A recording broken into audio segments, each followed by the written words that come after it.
Hey guys, Kurt here with NK Garage, and this week for our tool haul we went to Craigslist. We don't normally go to Craigslist because it's usually just a dud, but this week we actually found something. We found a guy who was very local to us, and he had a listing just for tools. And basically he has a little section of his garage set up like a little mini tool store. But we noticed he had a lot of really nice, cool vintage pieces. Definitely some machinist stuff, workshop tools, definitely some older stuff. So let's jump into it. Let's see what we got. It's pretty awesome. Most everything here is just like super cool. We'll start on the left. This was in his free pile, the mobile stop leak. And I collect these old cans, so that's going to come home to my shed workshop and go on the shelf. This was also in the free pile, just a pencil sharpener, Chicago #2. I'm surprised he wasn't trying to sell that stuff. And this was also free, a general little pencil compass drafting tool. The rest of the stuff we paid for. So we got the Craftsman 12 pocket wrench tool pouch, new old stock, USA made, I believe. I'm looking for it. Oh, it's made in Sri Lanka, so it's not USA made. But these are really cool, and they're actually really desirable. So on eBay, this will cost you about $30. So that was a no-brainer. Next up, we have the General number 810. This is the plain blade and chisel sharpener. In box, I don't think it's new old stock, but I think it's only been used once or twice.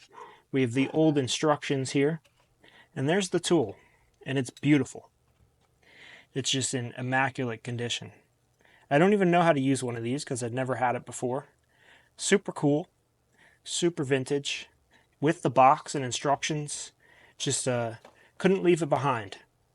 Next up, we have the General drill grinding attachment, also in box.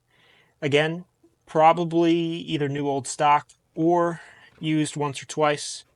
You got that nameplate down there. That's really cool. And this thing is just sick looking. It's just awesome. Nice little machine.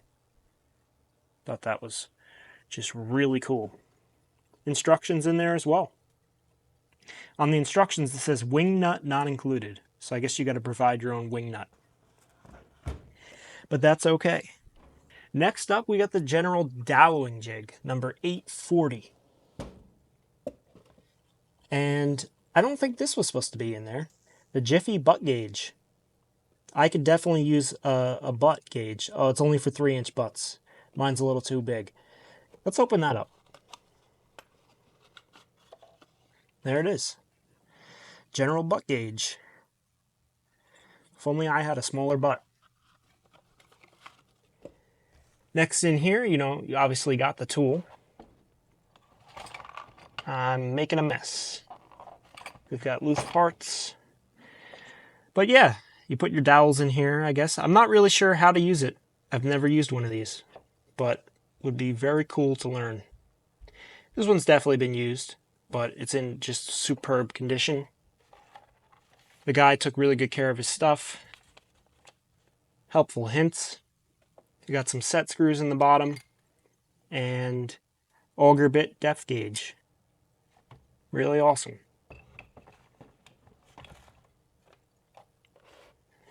All right, next up we'll fall back down here. I can't leave behind a USA made ratchet, especially for a good price. It's the Husky CB45 3/8 drive round head. Really nice. I think this was like maybe $1 or $2. Got the Craftsman 6-piece set, number 4104. Precision mini screwdrivers. It's just a really cool case, really cool screwdrivers, really awesome. They're all labeled Craftsman in there too, right around the rim on the top. Next up is the Handy Bender. The guy stapled the instructions to the package. The package is open, so I'm assuming he used it. He liked to keep things in the original box. It says 89 cents on here. But you could use it to bend little pieces of metal wire. You write your name, Jim. Yeah, somebody did write Jim. Pretty cool. This is one of my favorites. Miller's Falls Tools, number 8006, high-speed steel power bits. And I believe this is new old stock. Nice pouch here. Just look at those. That's why I think they're new old stock, because you could still see all the writing on here. High-speed steel. Very sharp. Beautiful pouch. It's really cool.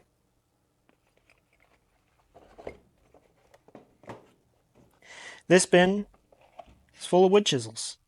And these are all Witherby wood chisels. This one's got mouse poop on it. I love these translucent handles. Those are just so cool. The chisels are chrome plated, I believe, which is really nice. I'm going to assume these are Witherby England. I just don't know a lot about Witherby. They don't have any other markings other than the Witherby that I found. But if you guys know more about these, please leave it in the comments. If you can, especially leave some links to, to something. I just want to learn about those because I have never seen those ever before. More wood chisels. This is a Stanley pouch, and they're not in the best shape. Definitely dirty and rusty, but the pouch is still here. The pouch has value just in its own, and these are the black handle number 60s, these two. And these I'm hoping can clean up pretty good. They got the striking cap. We got the 1/2 inch and the 3/4. These are some of the better wood chisels. They're just very grimy, very dirty. And then there's this wooden one in here. I haven't looked at it yet to find a maker's mark or anything. I think there is a maker's mark right here. We'll have to get back to that. We'll have to clean that up. This is a tap set, and I bought this for this one piece. It doesn't even fit in here. It's not original to this case, but it's LS Starrett. It says the LSS Co. number 91B. I'm assuming since it's just the LSS Co., it's probably an older model.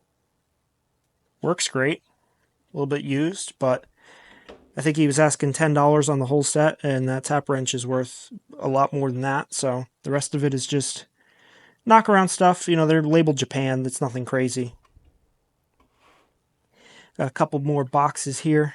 These boxes are just really cool. I just kind of had to have them for the boxes. Arcade Fileworks Nicholson File Co. successor. And I believe these are new old stock. I went for the triangular files, just because new old stock triangle files. There's maybe 5 or 6 of them in here. Probably more. Give me a second to unravel.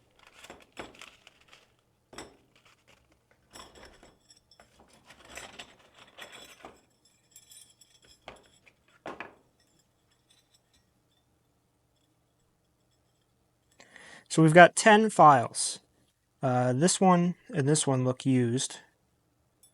And then the rest are all those arcade files like the box says.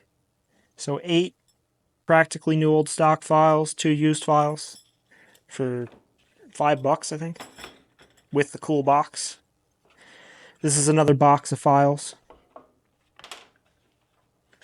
Little file holder here, wood handle with a brass ferrule.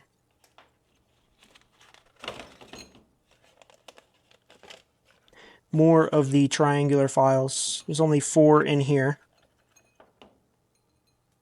But again, 3 probably new old stock, 1 used. New York CS Beaver. Got the Acme Oilstone. I just liked that it had the wooden box. Stone is a little bit used, but really not bad. 2 tap handles. The GTD number 8 or GTD number 333 tap handle. Say that 5 times fast. And a Miller's Falls, made in USA. Can't find a part number on it. Similar size.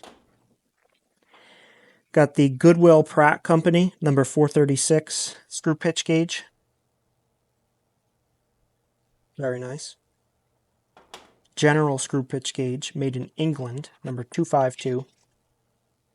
A little stiff. It's still got the oil on it. This might be new old stock. And a nice little box. We got some various spanners here. These three are Williams. They're all number 420, 1 1/4 inch 2-pin spanner. Got the Billings and Spencer Company, number 28 pin spanner. 2 J.H. Williams adjustable spanners here. This one is 471, and this one is 474. 2 adjustable wrenches. This one's a Utica 94-8. And then we got a Williams 12-inch super adjustable with the locking lever. This one is going to need some cleaning, but it still kind of works. I got to get in there and get that rust out. Overall, it's actually in good shape. It'll clean up really nice. And the locking lever was cool. That was something J.H. Williams did. And the last thing I believe is this Brown & Sharp V-block with the clamp. $7.49. Really nice shape on that one too. That's definitely a keeper. It was a fun little haul. We ended up paying $120 out the door. Most of the stuff was like $5. Some of the larger new in box stuff was $10. And you know, $120 for all this, I think that was a really great deal. And one of the reasons why we bought this is we will be going to the Attic Antique Tools and Trades in Connecticut, their show on January 4th. It's in Bethany, Connecticut. I'll see if I can get a link and put it in the description down below. But we're going to be there. We reserved a table, and we're going to be selling some antique tools, and most of this will be there. We're going to keep a couple pieces, but the rest of this will be there at the show, along with a whole bunch of other stuff that we've been kind of putting away for that. So we just think it'd be a cool experience. I learned about that midway through this year, recently signed up for their newsletter. I'm part of the club. This will be our first time going there, and it's going to be fun. And this is the perfect kind of stuff for that kind of show, because the modern craftsman stuff is not the deal for them. You know, this craftsman pouch will go on eBay, and same thing with the Husky ratchet. But the really vintage towards antique stuff is definitely good for that environment. So that's it for today. Let us know what your favorite find of the day was. And if you got any info at all, any links and stuff, put it in the description. I'd love to learn more about all these tools. That's just one of the best parts about buying tools, especially the unique and vintage stuff, is to learn about it and kind of just have fun with it. You know, we don't keep everything. We pass a lot of it on, but just learning about it and kind of holding it and playing with it before we pass it on is just my hobby, and it's really fun. So I appreciate if anybody has any information. So just want to thank you guys, and we'll see you on the next one.